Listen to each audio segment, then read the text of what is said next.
This really happened to me in Brooklyn 3 summers ago, and I'm telling it the way it unfolded. No embellishments, no names changed to protect anyone who doesn't deserve it. I'm 70 years old, and this is exactly how my weakness became the world's favorite lie. The manila envelope lay in the middle of my butcher block island under the pendant light, its flap tucked like a smirk. The papers inside said my own son-in-law had filed to have me declared incapacitated, the first step toward selling the brownstone I raised my daughter in. We were all gathered in my Park Slope kitchen after Sunday sauce. My daughter rinsing plates at the farmhouse sink, my grandson playing with a wooden subway train on the floor, and Evan, slick in his baby blue Oxford, saying he'd brought something important from the attorney. The envelope felt warm in my hands from the oven still cooling behind me, and when the words Article 81 Guardianship blurred into two, my chest tightened so hard I gripped the edge of the island, suddenly afraid I might drop right there beside the basil plant I've kept alive for 5 summers straight. If you genuinely enjoy our stories, please subscribe to the channel. Tell us where you're from and what time it is right now. It's always fascinating to know how far our story flows. I am not a dramatic woman. I taught chorus at John Jay High School for 34 years and survived freshmen who thought they could improvise their way through sight reading. I buried my husband, Frank, after a year-long fight with pancreatic cancer, and learned how to sleep on the left side of the bed without apologizing to the empty right. I make lists. I keep receipts. The Park Slope brownstone, brick the color of late tomatoes, was never a showpiece to me. It was my pension's better half. I'd paid for new joists after Hurricane Sandy. I knew the sound the boiler made in February and how to bleed the radiators with an old butter knife. Evan came on a June breeze, wearing cologne that smelled like a department store floor, and the way he looked at my house made my scalp itch. He sells experience solutions, a phrase that never made sense to me, and he likes to talk about optimization and frictionless flows the way Frank used to talk about carburetors. He and my daughter, Kate, moved to a rental in Carroll Gardens after their wedding at Frankie's 457 because it was strategic to the F&G trains. I gave them our old blue Fiesta dishes and the cast iron with the crack in the handle. I kept the house, and every Sunday, whether they could come or not, I made sauce and enough meatballs to share, because old habits keep widows alive. The day of the envelope, he waited until the plates were stacked, and my grandson, Max, was building an F-train that didn't exist. To a 4-year-old, all trains are F-trains, and he slid the papers across the island like a dealer. "Don't be upset," he started, which is how men begin sentences that end in a theft. "This is for your protection, with your fall last month." I tripped on my own garden hose, I said. "In the backyard, I bruise like fruit. It doesn't make me incompetent." "It's not just the fall," he said quietly, eyes cutting toward Kate, who had paused with a tea towel in her hands. "You forgot to turn the burner off Friday. We're concerned. You know we love you."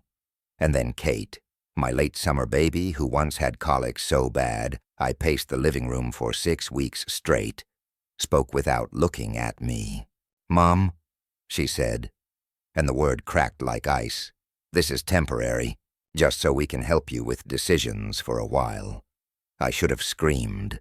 I should have thrown the meatball pan. I did the most dangerous thing instead. I read.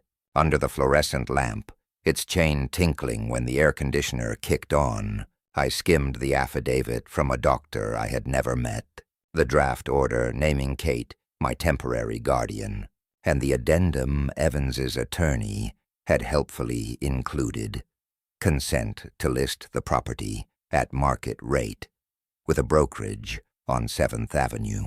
The ink might as well have been already dry. My hands shook, not from fear, from the clarity of what it meant to be old in America, to be someone's portfolio opportunity. "Get out," I said to Evan, trying to make my voice a quiet thing with sharp edges. "Both of you, get out of my house." "Ma," Kate whispered, but the look on Evan's face told me everything. He thought he'd won, long before a judge could even pronounce my name. He guided her toward the door with a touch at the elbow, like he owned her hinge. I watched my grandson's little hand drag his wooden F-train along the banister as they left.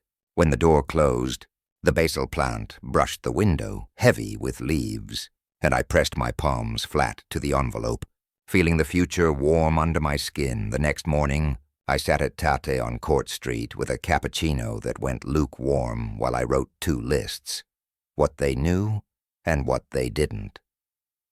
They knew I'd tripped, and that I sometimes left the oven on while it cooled, just like my mother did, and somehow the house still stands on 11th Street. They knew my knees ached going down the stoop, and that I cried 2 weeks ago when I opened Frank's winter coat to shake the cedar dust from it. But they didn't know I'd been a chorus teacher who could memorize 80 names in a week. They didn't know I'd paid off this house in increments that felt like confessions, and that I still had the letters from the bank to prove it. They didn't know that grief had made me slow, not stupid.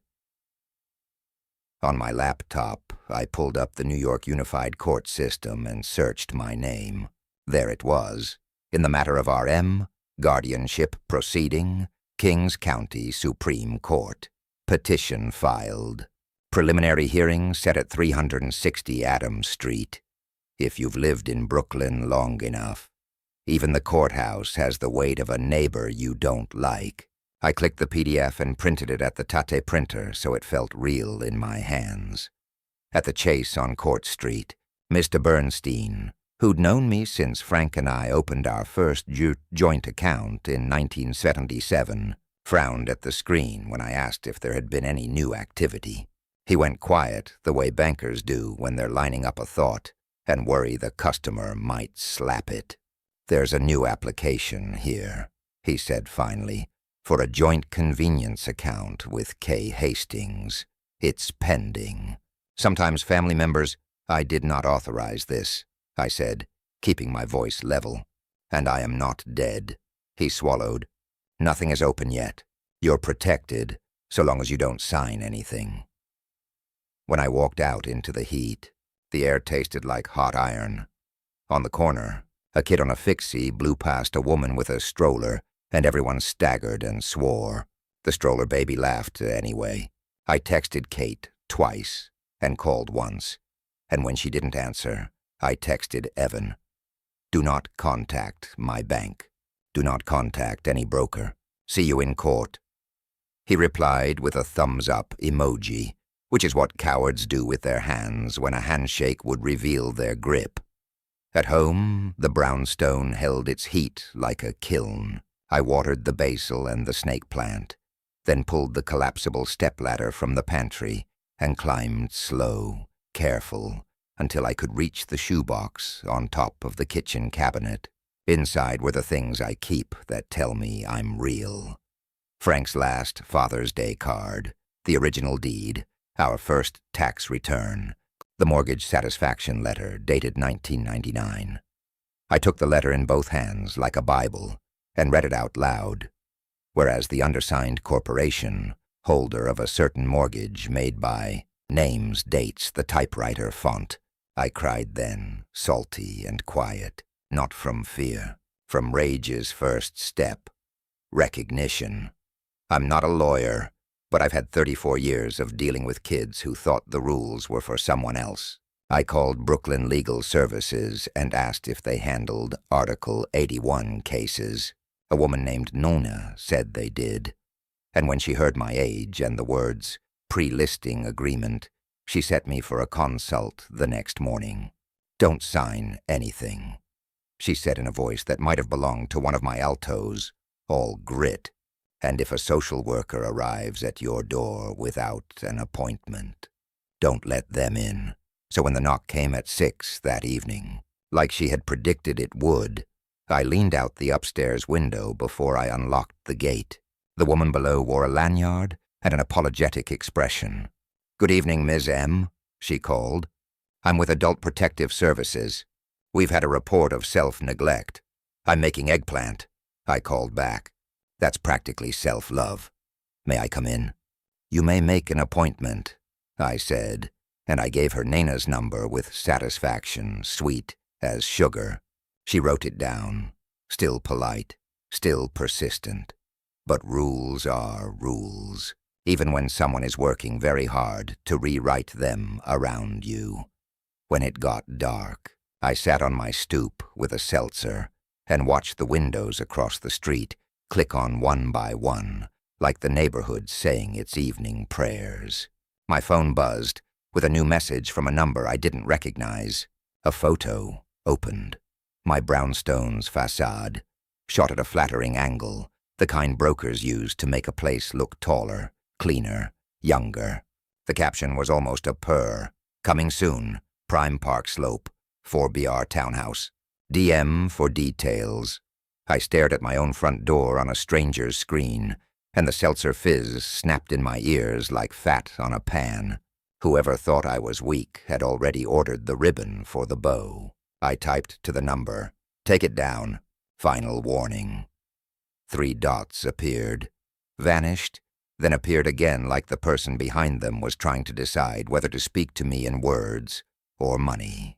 And then the reply came, 2 words, smug with certainty. "It's happening." I saved the number as thief. Then I dialed Nina's cell and left a message in a voice as calm as if I were announcing a rehearsal change to my sopranos. "They've listed my home," I said. "Tomorrow we make them hear me." But later, in the midnight quiet, when the backyard smelled of damp soil and oregano, and the city was a hum, I thought of Kate and the little line between her eyebrows when she concentrates. I thought of the night I taught her to send emails when she was 10 on our clunky Compaq. How proud she'd been to message the world. Somewhere, beneath Evan's cologne and his jargon and his orchestrations, was my child. And I wondered what he'd promised her, what fear he'd fed and watered until she mistook it for a tree. My hands itched for something beyond courts and papers, something that would make not just the law listen, but the people he answered to, the circles he wanted to impress. Because men like Evan never move alone. They move in rooms full of mirrors that tell them they're right.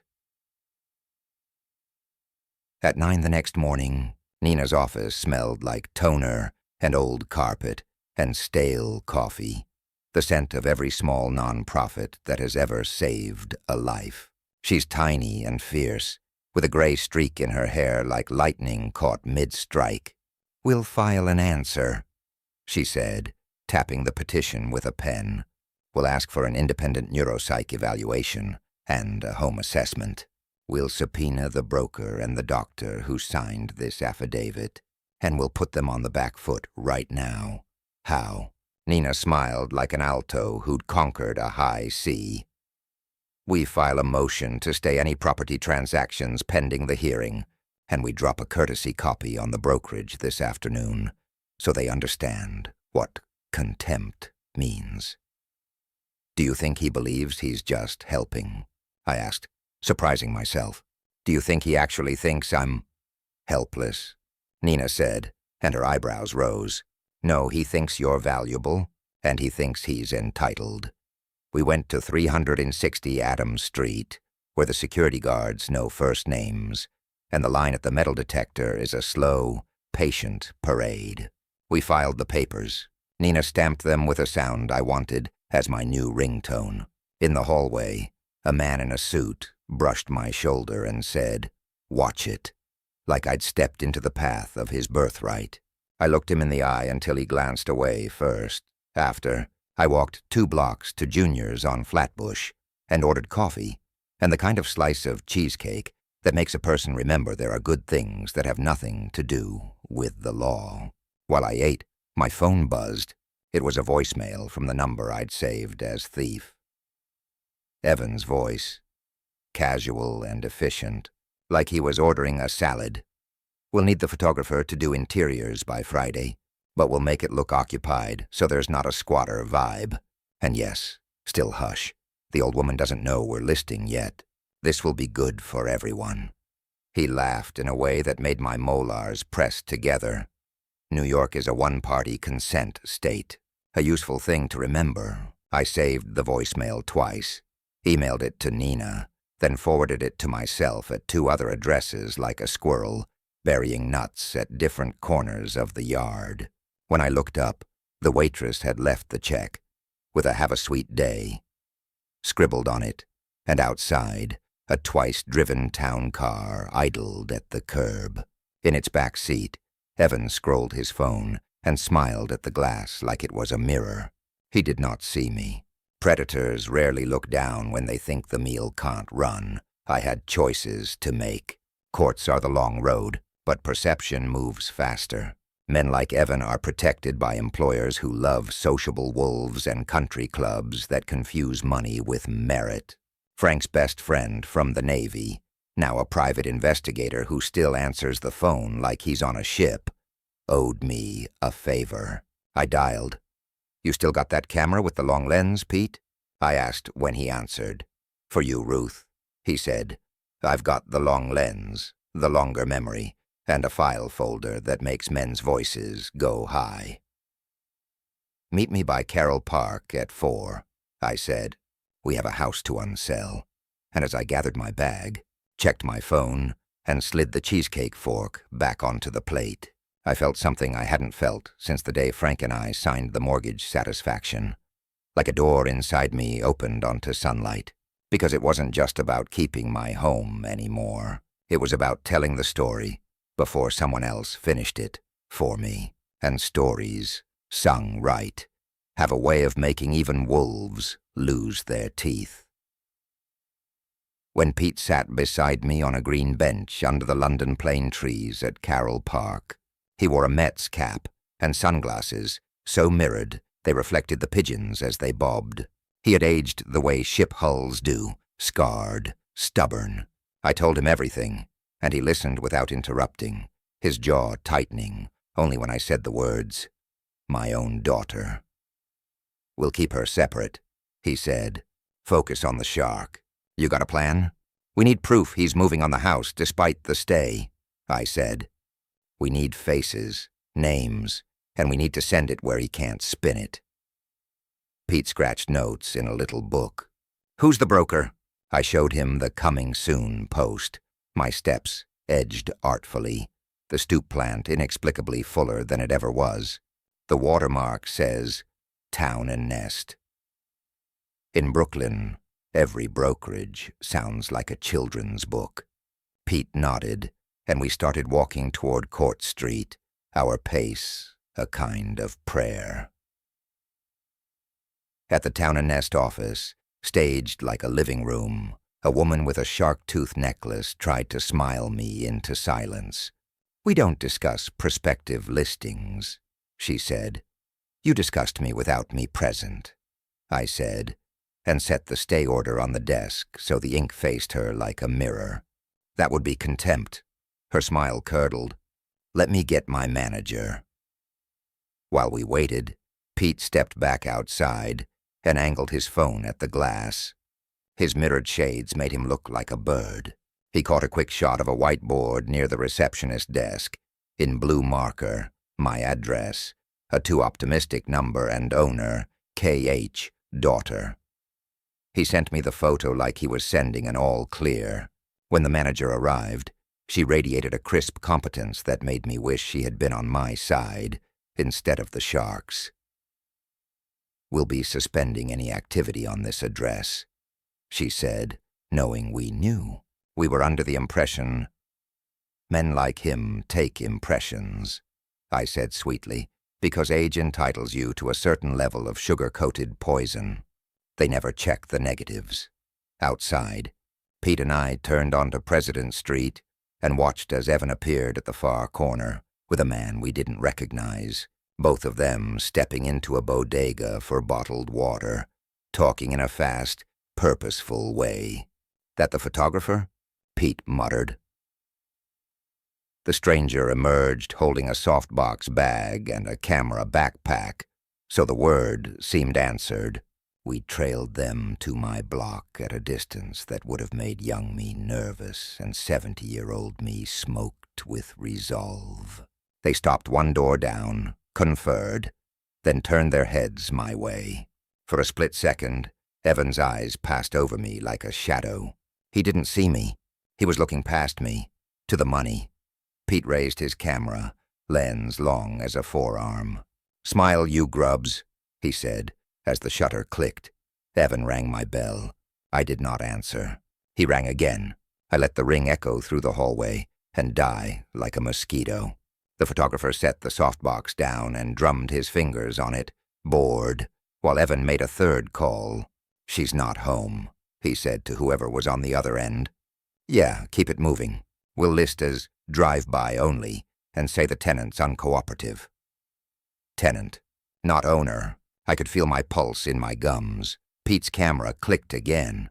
In the photo, later, you can see the exact moment I became someone he had underestimated for the last time. My shoulders square behind the lace curtain upstairs, my eyes bright like glass. But in the moment, all I felt was the weight of the shoebox under my bed, and Frank's handwriting on an envelope that read, "When in doubt, show your work." I texted Nina a live play-by-play. At my door, photographer, calling me tenant, got photos. "Good," she replied. "We'll want an affidavit. And you should know, judge assigned is Morales. Tough but fair. She will not like this. Judges are sopranos," I texted back, surprising myself with the comfort of metaphor. "Give them a strong lead, and they can lift a roof." 2 days later, before the hearing, I did my own lifting. I booked a neuropsych evaluation at NYU Langoni's ambulatory care on Amity Street. I brought my reading glasses and a sweater, because hospitals are always too cold, and because cold makes old bones feel like glass. The test took 3 hours. I counted backward by sevens, drew a clock that looked like a clock, remembered an address I didn't care about. The doctor, a young man who kept saying, "Excellent," like he'd found a rare stamp, shook my hand and promised the report by morning. "You're sharper than most people half your age," he said, and I believed him because I wanted to, and because the math on my last electric bill had been wrong, and I'd caught it, which felt like an exam in its own way. That night, the basil plant threw a soft scent into my bedroom, and I slept with my phone stacked on the shoebox like a barrier someone would have to get through me to cross. I dreamed of Frank, lounging on the brownstone steps in his navy whites, and he was laughing because I was singing the national anthem too low for my range. When I woke, the sun had barely lifted, and the email sat in my inbox like a seal unbroken. Cognitive Assessment, R.M. I printed 3 copies. I tucked one into the shoebox, one into my purse, and slid one behind the radiator because I have learned that fireproof boxes do not know the precise angle of an old radiator's warmth. The morning of the hearing, I wore my navy dress with the white piping because dignity is a costume that fits most sizes. At the Marriott by the Brooklyn Bridge, I met Nina for coffee and watched attorneys in suits that cost rent bills strut like pigeons in mating season. Nina slid a folder to me. We added bank correspondence, the photo of the whiteboard, and the voicemail transcript. We also included a witness letter from your neighbor, Mr. Goldberg, whose living room, I must say, has the best view of your stoop in all 5 boroughs. "Goldie keeps binoculars next to the remote," I said. "He calls it civic duty. His wife calls it nosy." Inside 360 Adams, the fluorescent lights hummed, a pitch just above middle C. Courtroom 5F smelled like paper and old promises. Judge Morales sat high in her robes, hair slicked back into a bun tight enough to hold a city. When our case was called, Evan rose with the kind of smile that men wear when they're used to winning partnership meetings. His lawyer was taller than Evan by a head, and had a deep voice that made me think of bass clefs and shallow consciences. "Your Honor," he said smoothly, "this is a classic case of ensuring elder safety. My client brings every Sunday dinner, manages the bills, deeply concerned." Nina stood with the composure of someone who has had to repeat the truth until it grew teeth. "Your Honor," she said, and the room quieted as though it recognized a key change. "This is a classic case of opportunistic elder abuse. We present a stay order violated in spirit and almost in letter, a pre-listing of the respondent's property, a voicemail in which petitioner's agent refers to her as the old woman, and a cognitive assessment from NYU Langone that should be framed." Judge Morales looked at me, not at the papers. "Ms. M," she said, "do you understand the nature of these proceedings?" "Yes," I said. "They are trying to write my life with a pen that isn't theirs." There was a murmur in the room, the kind that rises when a soprano nails a note people didn't think she had. The judge's mouth twitched. Then she turned to Evan. "Mr. Hastings, did you or did you not initiate activities toward listing this property?" "Your Honor," he began, palms up like he was pushing back the tide, "I may have made inquiries, but only in the event it became clear she couldn't live alone. This is a draft process. Nothing was finalized." "Counsel," the judge said to Nina, "you mentioned a voicemail?" "Yes, Your Honor." Nina played it. Evan's voice filled the room with its fashionable efficiency. "We'll list as drive-by only. The old woman doesn't know we're listing yet." The last words hung in the air like trash caught in a tree after a flood. Judge Morales's eyes got very still. "We will be taking a brief recess," she said. "When we return, I expect counsel to explain why I shouldn't refer this to the district attorney's elder abuse unit." We filed out into the hallway, where the floor tile is a patchwork of worn and more worn. Evan's lawyer leaned close to him and whispered with a hiss like a leaking radiator. Evan smiled anyway, the same smile he'd given his phone in the back of the town car. He turned to me as if I were an audience he could seduce. "This is a misunderstanding," he said. "You're being unreasonable. Think about Max." "Every minute," I said, and pulled my phone from my purse. "And I think about him hearing, someday, how his father tried to steal his grandmother's house." Evan stepped closer. His breath smelled like spearmint and ambition.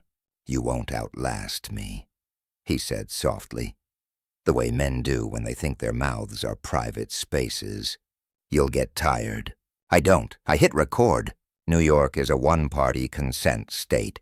"Say that again," I said, tilting the phone so his words would slip into it like coins in a fountain.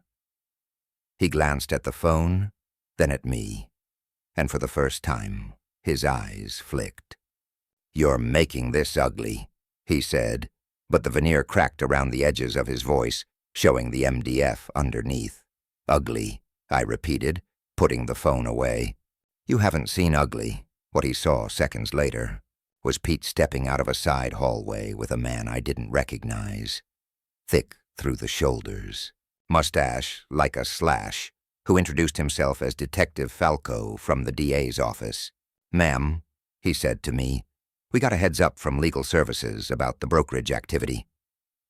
He turned to Evan, voice smooth and bored. "We're going to want to talk about that, friend." Evan's lawyer puffed, trying to take up space. "There's no criminal issue here," he declared. "You're free to think that," Falco said, "and you're free to be wrong." We filed back into the courtroom, and when Judge Morales returned, her bun had somehow tightened. "Here is what's going to happen," she said. "The petition for temporary guardianship is denied. A full hearing on the merits is calendared for August 15th. In the meantime, there will be no activity whatsoever regarding the respondent's property. Violations will be punishable by contempt. I am also referring this matter to the district attorney. Mr. Hastings, you will not contact the respondent directly. Miss M., do you feel safe in your home? I do, I said, and I meant it, and didn't. Safety is a verb. When we stepped into the heat of Adams Street again, the sky felt like a lid. Pete clapped my shoulder in a way that told me he'd wanted to hug me, but remembered I don't like to be surprised. Nina exhaled for the first time all day. Evan walked 2 paces behind, his mouth a straight line someone had ironed. I turned. You will apologize to my daughter, I said. He opened his mouth to say no, and I held up a hand. Not for being wrong, for making her afraid. He laughed once, a sound with no air in it. You think you can dictate my— Not dictate, I said. Set terms. Because revenge, I was learning, was not a single act. It was a sequence, and mine had only just found its tempo. That night, the neighborhood seemed to lean closer to my stoop.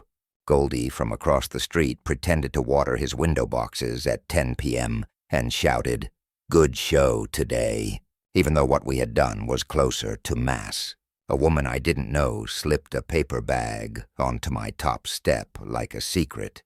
Inside, a still warm loaf of sourdough with "We got you" written in Sharpie on the parchment. Brooklyn is rude in ways that can save your life. 2 mornings later, I watched from my upstairs window as 2 men in suits walked purposefully to my stoop and tucked a white envelope into the mail slot, then took a photo of the door like people do to prove service.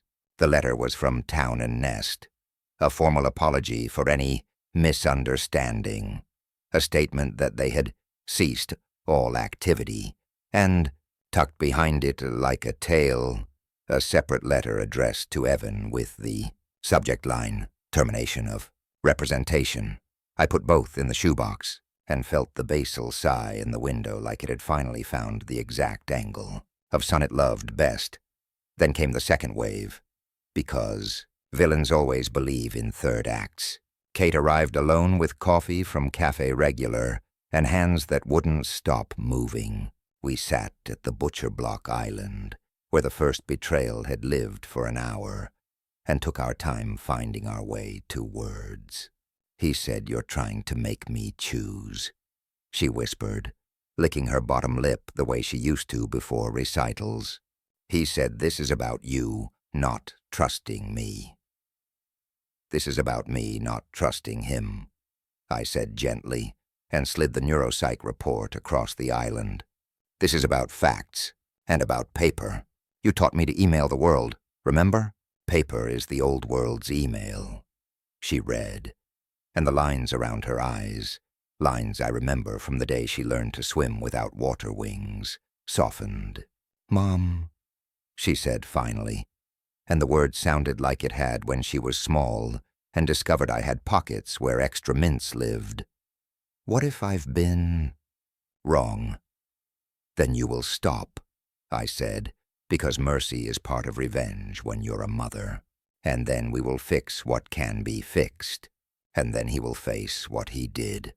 She cried, and then she didn't. She wiped her face with a paper towel and looked at the basil like it was something alive she could save. "I told him not to list it," she said. He said you were delusional." She laughed a little, mean and new. "But you just out-lawyered him." "I out-papered him," I said. And we both smiled because that is our family's dumbest, truest joke. Paper wins. In August, the hearing room was cooler and the air felt like steel. Nina called witnesses, Goldie, bless him, who testified with a dignity that would have made Abraham Lincoln cry. Mr. Bernstein from Chase, who explained what a joint convenience account is and is not. The Town and Nest manager, who looked me in the eye and said, "I'm sorry." And I believed her because she had done what men in her orbit had not. She had changed course. Then Nina called me, and I told the story. how Frank and I had paid the mortgage with checks that sometimes bounced but always came good, how Evan had smiled with his phone at his face, how my daughter had believed a man who wanted to make her life an elevator ride. I told it in the exact order it happened, the way music teachers know a line is only lovely if the notes are in place, and when I finished, my hands on the wooden rail of the witness stand, Judge Morales sat very still and very straight. "This court," she said, "finds that the respondent is not incapacitated. The petition is dismissed with prejudice, costs to the respondent. Furthermore, given the credible evidence presented, this court strongly recommends the district attorney consider charges related to attempted grand larceny by deception. Ms. M., if you have any difficulty whatsoever, you notify Chambers directly." Nina squeezed my arm so hard, I thought the bruise would last a week. Evan's face went gray around the edges, like someone had erased him wrong. His lawyer started to say something and then didn't. Kate, sitting in the second row behind me, covered her mouth with both hands. Somewhere in the back, Pete made the kind of macho sniffle that men pretend is allergies. We spilled out into Brooklyn's sunshine, which had the decency to be bright. Cameras arrived. Not many. Just a freelancer from the Brooklyn paper and a stringer from the city who'd gotten a tip from a legal services listserv. I did not hide. I said my piece in the plain voice that had survived 34 years of kids, administrators, and broken copy machines. "I am 70, I said, "not stupid. Old is not a synonym for vacant. My house is not a business plan. The story went small, viral in the way Burrow stories do, just enough to knock on the right doors. Evan's employer, a company with a compound name and a brand deck full of smiling stock photo seniors, put him on leave, pending investigation. Town and Nest sent me a gift card I didn't want. Neighbors showed up with casseroles, because there is nothing Brooklyn can't layer with ricotta in solidarity. A week later, the DA's office called. "We'd like you to come down," Detective Falco said. "We have some questions, and then we may have some charges." I wore the navy dress again because some uniforms are lucky, and because I wanted to look like the kind of person a judge thinks is telling the truth. In the conference room with the view of Cadman Plaza, Falco played another recording, this one from the photographer who'd decided, after the story hit, to avoid being implicated. Evan's voice again, resilient and oily, arranging a key pickup from the daughter and reassuring the photographer. "It's fine. The old woman's basically gone." Men like that, Falco muttered, always leave a voicemail. The charges were filed. Attempted grand larceny in the 3rd degree. Scheme to defraud. Conspiracy. Words that had the weight of handcuffs without the cold touch. Evan, in an unflattering arraignment photo, looked like every man who had thought confidence was armor until someone asked for a receipt. He called me once more from a number I recognized, and didn't. "This has all gotten out of hand," he said in a voice that was trying hard to be tender. "Can we meet?" "No," I said. "Whatever you have to say, you can say to the DA." And then he said the quiet part into the phone like it was private. "If you don't stop," he said, voice dropping, "I will make sure Kate never lets you see Max again." I took a breath through my teeth so I wouldn't curse, because the mind I wanted to retain was my own. "You will never again use my grandson as a crowbar," I said. "This call is recorded." The silence shook. Then he hung up. I sent the recording to Falco and to Nina. "Thank you," they said, and I imagined their offices smelling again like toner and old carpet and coffee, the scent of people who know how to outlast. On a warm September afternoon, in mediation, not because I had to, but because I understood the power of choice, we sat around a glossy table at 141 Livingston Street. On one side, Evan, gray and smaller, his lawyer drawing figures on a legal pad no one would ever again confuse with truth.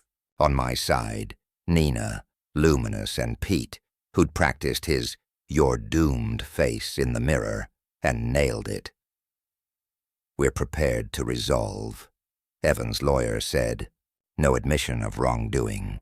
A civil settlement paid over time, an apology letter, and a no-contact order going forward.